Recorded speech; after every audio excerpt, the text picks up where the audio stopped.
और मैं अपने दोस्तों से कह दूं कि मेरी नज़र में हर वो आदमी सदी का महानायक है जो अपने घर की केयर कर रहा है, जो अपने आसपास के लोगों का भला कर रहा है, जो सही रास्ते पे चल रहा है, जो ज़िंदगी के मर्म को समझने की कोशिश में लगा हुआ है।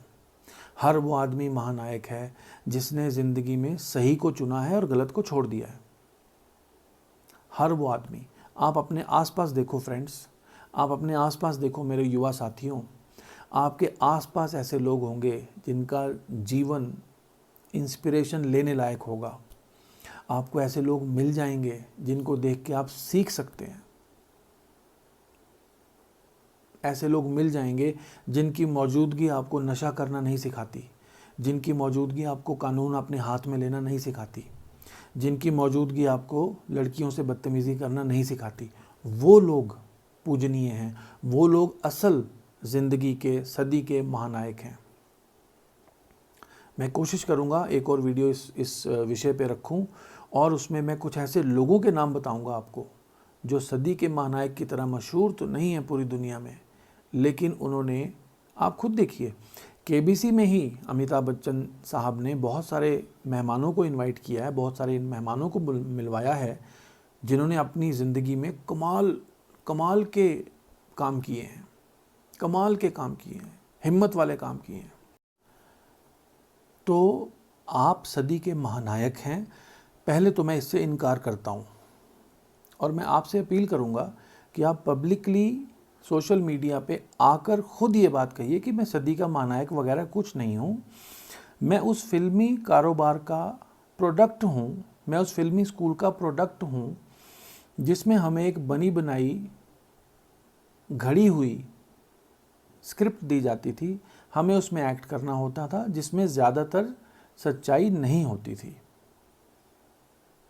एक असत्य कहानी को हमें पर्दे पे पेश करना होता था। इसलिए आपको कम से कम सदी का महानायक तो ना कहा जाए। आपको अच्छा अभिनेता कहने में कोई प्रॉब्लम नहीं है, आप अच्छे अभिनेता, बहुत अच्छे अभिनेता हैं आप, लेकिन आप ये नहीं भूलेंगे, मेरे युवा दोस्त भी नहीं भूलेंगे कि अच्छे से अच्छा अभिनेता भी तारीफ़ के काबिल नहीं है अगर उसके अभिनय से लोगों को कुछ अच्छा सीखने को नहीं मिल रहा।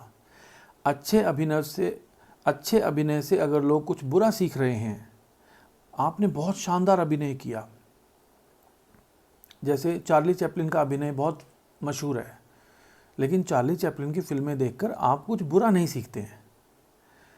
आप लोगों के, ख़ास तौर पे सदी के महानायक के अच्छे से अच्छे अनुभव को देखकर जो युवा लोगों ने गलत ख्याल पकड़ लिए, गलत आदतें पकड़ ली, गलत थ्योरी पकड़ ली, गलत ज़िंदगी जीने का गलत तरीका समझ लिया, तरीका पकड़ लिया, उसकी ज़िम्मेदारी कौन लेगा?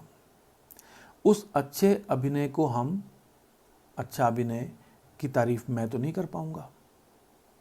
तो अब मेरा संदेश, मैं वीडियो को ज़्यादा लंबा नहीं करता हूँ, मेरा संदेश आपके लिए इतना ही है कि जीवन का जितना समय आपके पास बचा है, आप किसी सामाजिक सरोकार में, किसी सामाजिक काम में, अभी आप, मैं आज फेसबुक पे देख रहा था तो 2-3 दिन से आप कुछ ईश्वर से संबंधित पोस्टें डाल रहे हैं क्योंकि आपको बीमारी नज़र आ रही है और मुसीबत नज़र आ रही है।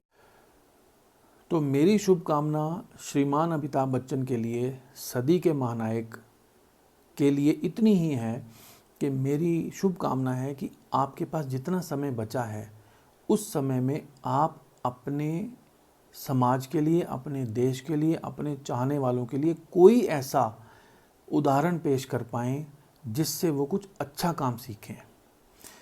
सिर्फ किसी चैरिटी संस्था को 1 करोड़ रुपए दान दे देना काफ़ी नहीं है। आप भी जानते हैं संस्थाओं में बहुत बार भ्रष्टाचार होता है। आप 1 करोड़ रुपए देते हैं, 50 लाख कहीं और चला जाता है, 50 लाख ही असली काम में लगता है, बहुत बार ऐसा होता है।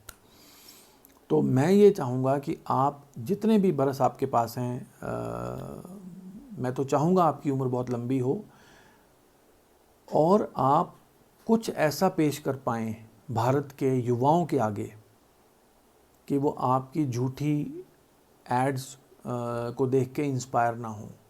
वो ये देख पाएँ कि अमिताभ बच्चन भी, जिसके पास कुल संपत्ति कम से कम 1000 करोड़ है, वो भी पैसा कमाने में लगा हुआ है। 1,000 करोड़ तो आपकी 7 पुश्तों के लिए बहुत है। आप ही ने कहा था शराबी फिल्म में, पूत कपूत तो क्या धन संचय डैडी, पूत सपूत तो क्या धन संचय।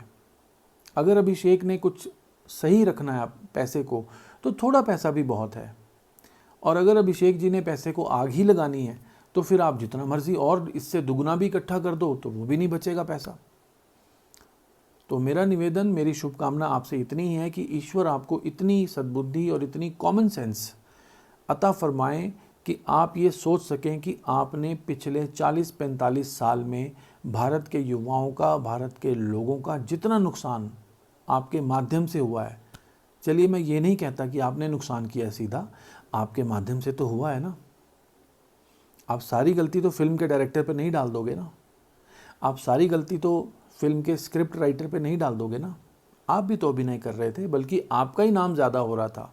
असर तो आपका ही, जो सीधा प्रत्यक्ष असर जो है दर्शकों के ऊपर, वो तो आप ही का पड़ रहा था। तो जितना आपने भारत के लोगों का, युवाओं का नुकसान किया है, आप उस नुकसान की भरपाई के लिए कुछ ऐसा उदाहरण उनके आगे पेश कर पाएँ, कुछ ऐसी बात उनको बता पाएँ, कुछ ऐसी कहानी उनको सुना पाएँ, कुछ ऐसा उनको करके दिखा पाएँ अपने और अपने परिवार के साथ।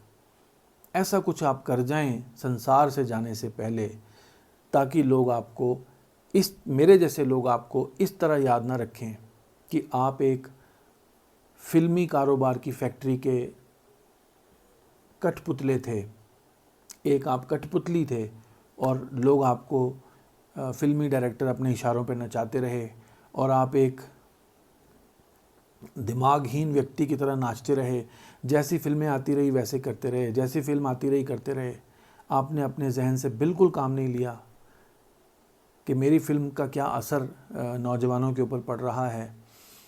ईश्वर करे आपको ये तौफीक अता हो, आपको इतनी समझ और कॉमन सेंस मिले कि आप उस नुकसान की कोई भरपाई जाने से पहले कर पाएँ।